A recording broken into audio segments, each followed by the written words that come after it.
Hey guys, so it's Thursday and I should have this video out tonight, so you know, low turnover I guess. But anyway, if you're on our Facebook page, you'll see that we have our one bred doe kidded, and she had quads, and we had a couple little upsets with that. It's cold. It's like 30 degrees right now at noon, which it was 40 degrees when we got up this morning, so it's cold front. But yeah, so we had to move the puppies over. They get Mia's doghouse. I'm gonna put some more straw in their doghouse, and I'm gonna put some more straw in the white puppy house for the goats. That son is a killer. But we have one that's got some distended tendons, which is common in multiples like that, with a high number of multiples, because they are bendy-legged and they're crammed in a little area for so long. So, but anyway, we have a little boy and a little girl that survived. The little boy's black and white and looks like his black and white brother from last year, and then one little red and white girl that survived. So, I guess I'll show you guys what they're doing. I'm not sure what that goat's doing right now. Probably should go check on her too. But I didn't think she was bred. She kind of acted like she had babies, so let me go check on her. But anyway, guys, I'll show you what I'm doing today. I'm going to insert the clips from 2 days ago whenever I found them. I'll show you the clips. They were born right after it rained, so it was a muddy mess. And like I said, there was 4 of them. It was pretty great to find them. But, well, the 3. I always get sad about losses. I take losses hard, especially on babies. I don't know why. It's just something I've always done. And I kind of elaborated on it in my Facebook post, why farmers, ranchers, and homesteaders feel the need to keep going even after all this momentous loss or heartache or things like that. It's because we love these animals, we respect them, and we want to be able to provide for them the way that only we can. No one else can care for your livestock like you do, and that's my motto on it anyway. But anyway, guys, I'll put those clips here, and then we'll get to bed in these goats. Okay guys, it's dark outside. It is like 6:30 in the morning, but I heard my dogs barking, so I go outside with the gun thinking, oh god, something's after something. And I hear one of the goats screaming. I was like, oh my god, it's after my goat. So I run back in the house and I get a jacket and I go to run back outside with a flashlight. Nothing's after the goat. There's a teeny tiny little baby out there, so I'm gonna try and be quiet, see if I can get you to see it. I have a headlamp on, so hopefully you guys can see it. And I gotta give it some selenium paste and dip its navel, but it's kind of exciting. This early in the morning too. She usually waits till like mid-afternoon, but you know, when it's time, it's time. I'm gonna take straw outside too, make them a nice another big fluffy bed to get in. So stay tuned, guys. Alright guys, so we have a muddy mess in here, I know. She didn't act like she was going to come and eat or have her babies anytime soon.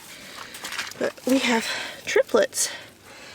We have one black and white boy, a white girl, and a brown girl. There was actually 4, but one was already dead when I got out here. And I really hate that because he was a gorgeous little solid black boy. But quads, I'd have never thought she'd had 4, and they're tiny. So, super tiny. Lily's doing a good job of protecting her mama goat with her babies. I'm gonna get down there and get them cleaned up. I gave them some selenium, but I'm gonna dip their navels with iodine. Man, I'm running 900 miles an hour this morning, guys. I'm sorry. But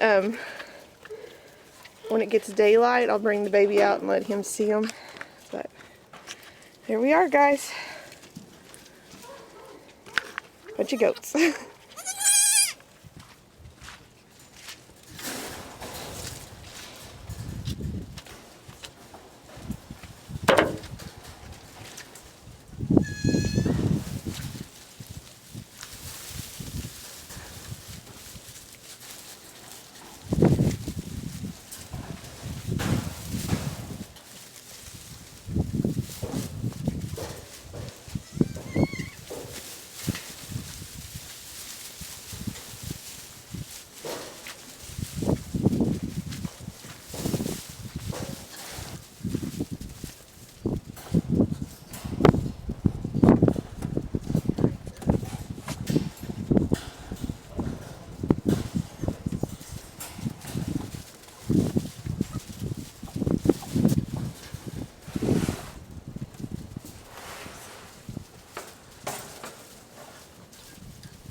She has figured out how to get in and out, which is fine, but she's going to be cold. But I'm going to throw this, several flakes of hay in their house.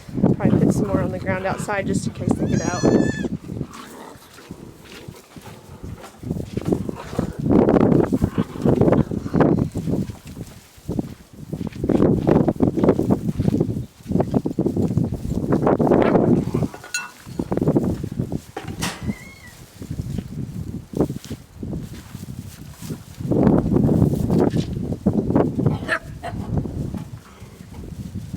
There's a little boy. He's pretty cute. Here, Mama.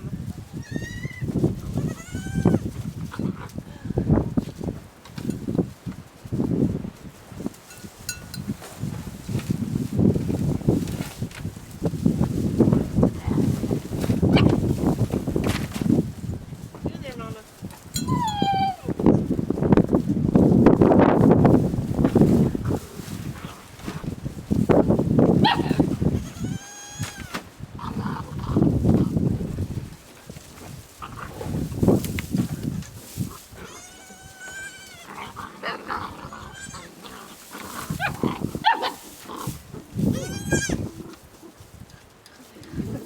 There's quite a size difference between the two of them. The little doe is huge, and she's the one that's got the distended tendons. But he's the nosy one.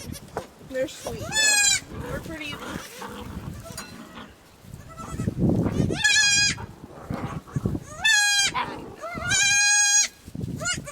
got it, Mama. Come on, Mama. Come out here so I can put her up.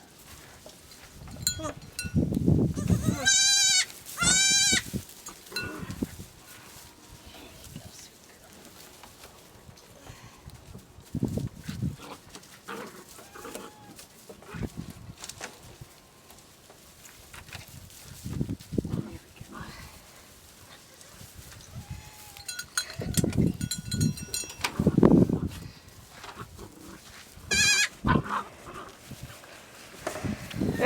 She fits in there pretty good. Get in there. See, her one leg is pretty soft, but they fit in there pretty good. She gets around real good too. If she didn't, she'd be in the house.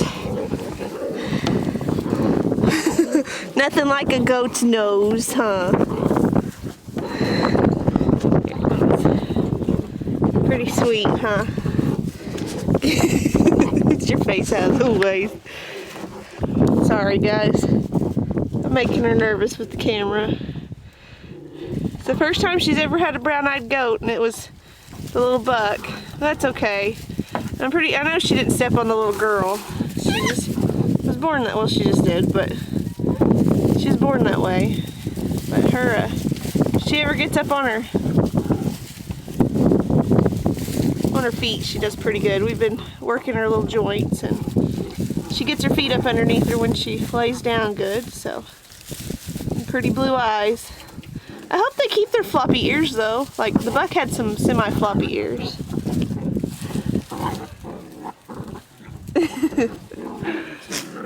She likes scratches right here. Oh yeah, she does.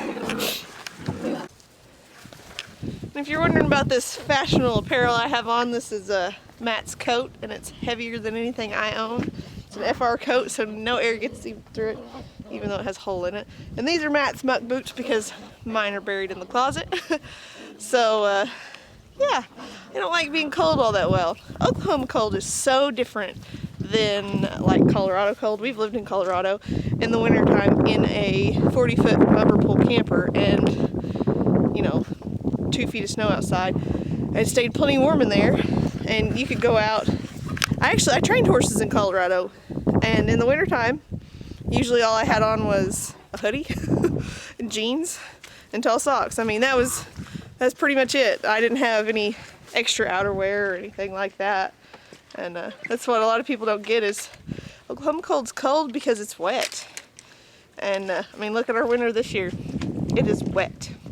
But I'm gonna go let my chickie-doos out for a little bit, and I guess we might have a displaced chicken in there. One of that little supposed to be half manny rooster that we raised, that Wyatt calls Chappie. He said that Chappie is in with the layers, so yeah, we'll see. Chappie is in there. He's right there. That's hilarious. I would have never thought. I guess we're gonna have some short-legged chickens if I raise eggs out of them, or hatch them out of them. But all right, let's get over here to the side and we'll open these bad boys up.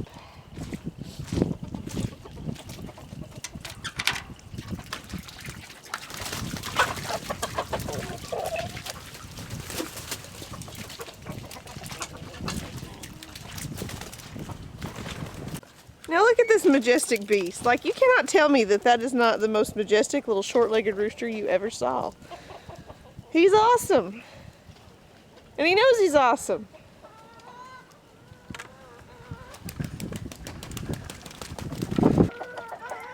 Okay, mind you, I can wing sex chickens, but that's not totally accurate, because I checked little Chappie baby over there, and Chappie is most definitely a boy. I guess I'll stick to goats. You can tell what they are the minute they pop out. But that's okay. We'll probably keep the little ugly thing anyway. He's pretty awesome. I will say that. He is pretty awesome. So Wyatt likes him. Let me show you this, guys. My layer chickens think they never get fed. So as soon as the gate opens to the banny chickens, they all rush in here and eat. There's a little Studley and his ladies.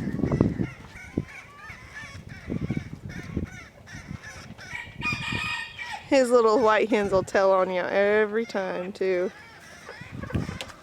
Well guys, even though it was a disaster for me personally, I guess it wasn't really a disaster, it was more of a big heartbreak. And if you follow us on Facebook, you've already seen the post. I didn't post it on Instagram, I might though. Haven't decided yet. I just felt like it was something that needed to be said because I was feeling it. You know, and all it boils down to is we respect these animals enough to love them and give them a great life before they nourish us, which is what God intended them for, to feed the body and soul. So, also, I want to throw this out there. I have kind of felt called to maybe do some sort of devotional every week. It'd be pretty low key, probably 5 minutes at most, and I can post it privately and give it to whoever wants it, or I can post it publicly if that's the sort of thing that y'all want. Just leave me a comment, tell me what you think. I just feel like it's something on my heart to do. It would be to have some sort of devotional every week, so, or every other week, I don't know. But anyway guys, I'm gonna go in the house. I'm cold, my baby's in there. I showed you the clips from where I found the babies. It's a tragic thing that I lost that one little girl, but I feel better now knowing what I do know. I learned something from that situation, which is all that ever matters, as long as you can learn and build from whatever happens to you. It's sad that she passed away. There's things I should have looked for sooner, but I know now. But I feel like she died loved because I was with her from till the very end. So, but anyway guys, get off of my sad moment. Thank you for watching, guys. Thank you for subscribing, your comments, your likes. Everything is encouraging and helpful and very much loved. And I appreciate and love every one of you that watches my videos and takes time out of your day to see my day. But anyway, I'm gonna get off, go in the house, check on the baby and get warm again. But thank you guys. God bless, and we'll see you soon.